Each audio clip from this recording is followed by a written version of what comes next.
Saturday the 22nd of January 2022. A warm welcome to the James Neal Cooper channel. The screen is behind you. Today related to the Three Gorges Dam, and the title of this is actually very interesting indeed. The end of the mega constructions, the end of the big dams in China. Has the CCP, realized that a lot of their big projects are actually losing them a lot of money? Please watch to the end, because we do have another video related to not dams but the trains and the $900 billion debts these trains are forming every single day, the high-speed trains. But let's analyze this step by step. If you're ready, let's go.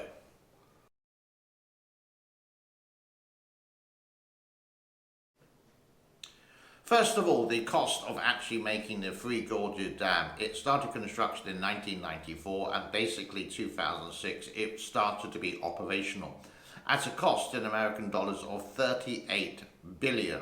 Now, even though that was, you could say, a couple of decades ago, or a handful, it was still a lot of money in those days. The cost of running the actual dam, well, if a project is going to cost 38 billion, it's going to be billions per year. How much money does it actually make to generate electricity? Obviously, it's not enough. At the moment, possibly 15% of the actual power is being made at the Three Gorges Dam.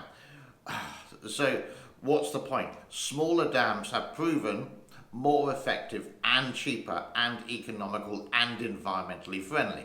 So the beginning and the end of the big projects in China, I do believe.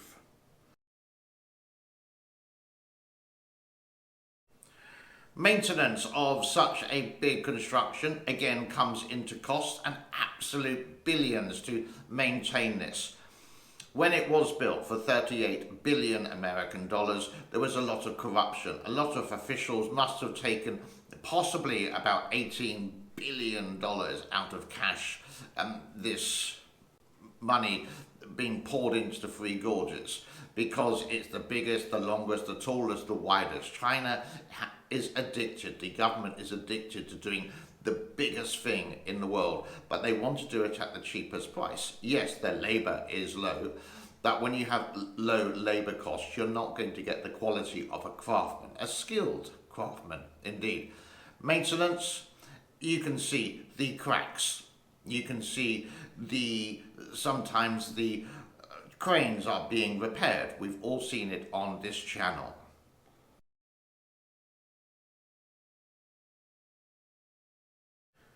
In total, there are, I do believe, 32 turbines underneath the Three Gorges Dam. Somewhere, not too sure, but I can imagine it's under the length of it. 32, once again, for the third time, cost. How much did they cost? How difficult are they to maintain? And do you have the workers well enough trained to do or work the turbines so they are of high efficiency?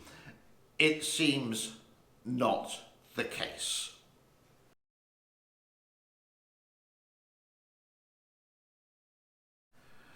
How many staff do the Three Gorges Corporation employ at the Three Gorges Dam? No official figures are on release. I couldn't find any. I have been searching, but I could estimate just in that massive space alone, you have let's start from the very bottom. You have the cleaners, for example. Then you have the people who look after the tourists, the transportation costs, the security, the army, the engineers, the scientists, the people in the control room, the guys who actually do the physical labor related to cleaning, the people who clean the Three Gorges reservoir from all the trash. It must be, I'd say, rough estimate, guesstimate, I would say over at least 1,000 people. Once again, cost, money, too much. People can't afford it. They can't afford to lose money.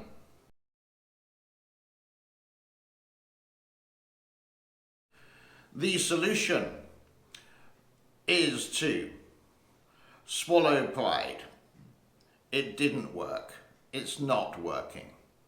Not even the 100% flood prevention, as we saw in 2020, does not work. The solution: to decommission, to build smaller dams, like upstream of Chongqing,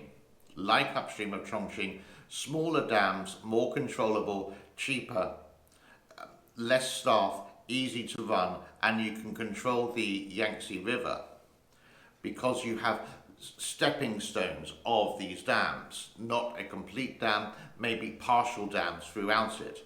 Then it's going to be safer, it's going to have better flood control, it's going to be cheaper. But China's or CCP or Three Gorges want the biggest and the best in the world. Obviously not.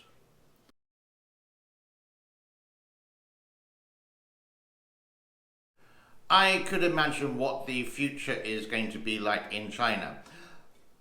It's at the moment going for 2060 carbon neutral future. No fossil fuels. Everything runs with renewable energy. Wind, rain, sun, power, wave, water, hydropower.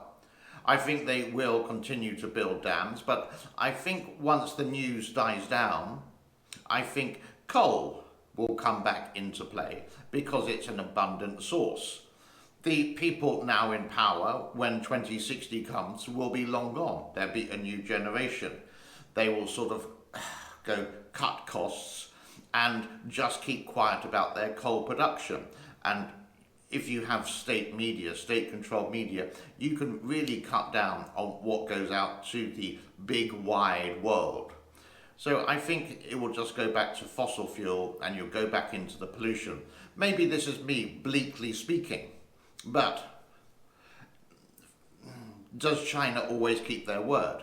In fact, when has China, the government of China, kept their word? Name an occasion. Don't know, really. Right, let's have a look at the levels for today. Kutan and also the Three Gorges is near enough the same. It's at 170 meters. Three Gorges Dam is in red, therefore that means it has gone up, and the Kutan, 600 kilometers way upstream, hasn't moved at 170. I am trying to do this from memory. Not doing the weather forecast today, going to leave it for a couple of days, maybe something exciting comes along, like a big snowstorm. That would be well. Okay, time for a little bit of advertising on my channel. I've been quite busy recently. 7 o'clock a.m. my time, 7 o'clock p.m. New York time, East Coast, 12 hours behind my time. So on the 23rd, my time, 22nd, let's say America time, East Coast time in America, is China's high-speed train $9 billion debt catastrophe. I put in the word catastrophe because it seems to attract more viewers for some unknown reason. So here's a little snippet of what you may be seeing, or you will be, because I've made the video already, what you will be seeing in a 12 hours time on YouTube.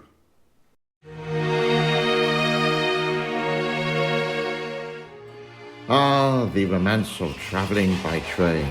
It's slow, romantic, glamorous, fashionable.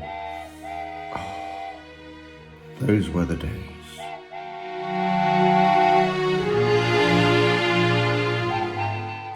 Your own private suite aboard the Orient Express from London to Rome.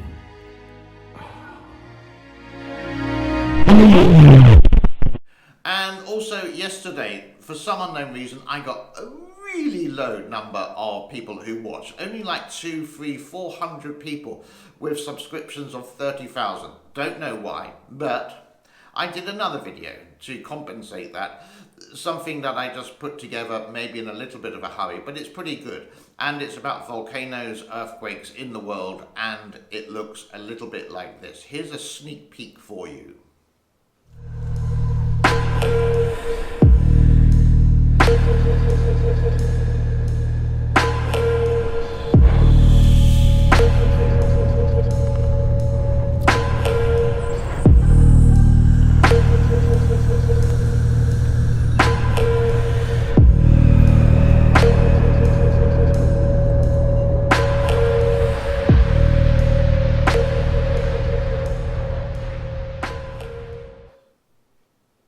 That brings us to a close for today, which is Saturday the 22nd of January 2022. 22 is not 2020 anymore. If I did say it at the beginning, I apologize for that. Have a awesome, epic, fandabadozy weekend, and hopefully I'll be back tomorrow with more information about the wonderful world which is happening in I sound like 60 Minutes China. Bye-bye for now. Thank you so much for your time. Bye.